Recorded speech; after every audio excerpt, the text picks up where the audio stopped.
there. Ayan. Tapos hanggang dun sa may tarpaulin. Ito tarpaulin pa ganyan. Lawak eh. Sagad talaga yung ano nila eh. Property line. Dito lang ang parking mo. Igawin mo na uling kwarto yun. Ayun, panibagong paupahan to. Tapos ito, may bahay na. Oo, naka-elsa ano yung pintuan. Ayan. Ito, meron palang isang ano na oh. Ito may pintuan nang naka-ready. Bububungan na lang. Kasi may pader na eh. Ito naka-ready ano na. Parang ano pala to? Commercial space before. Nagbukas sila dati ng computer. Computer shop. Dito na ako dadaan sa kabila. Opo. May parking pa sila dito ng owner, oh. Tapos, meron pang ano. Ang laki. Isa pa to. Ayun, sagad pader na po yun ng kapitbahay. Ito pa. So, pwede pala. Ito yung CR. May CR doon. Doon sa may tindahan ko, may CR din doon.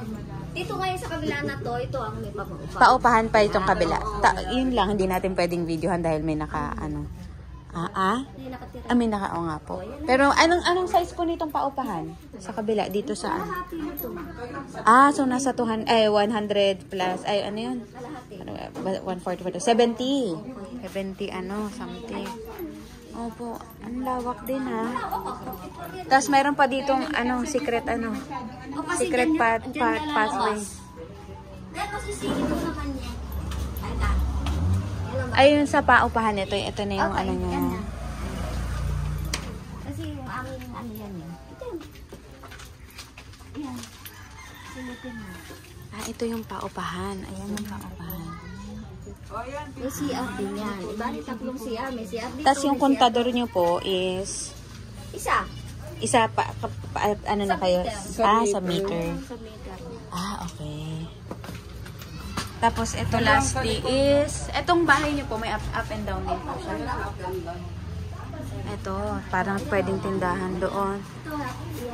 Tapos, doggy. Ayun, may hagdanan na. Tapos ito, CR. Ito, may CR din siya. Opo. Hanggang 3rd floor? Hindi. Ano po ba yan? Wala, ano lang yan.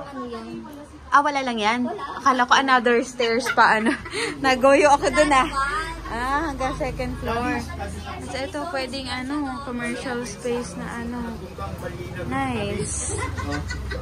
Tapos parking. Agad yung, property line, napakinabangan. Computer shop to dati. Kaya may pintuang nakahaanda dyan. Tapos ito, another paupahan. Tapos, ayun, may 2nd floor naman yan. Another paupahan. Tapos sa likod, may paupahan pa sila. Napuno ng paupahan. Pwede siyang 1, 2, 3, 4. 4 pala.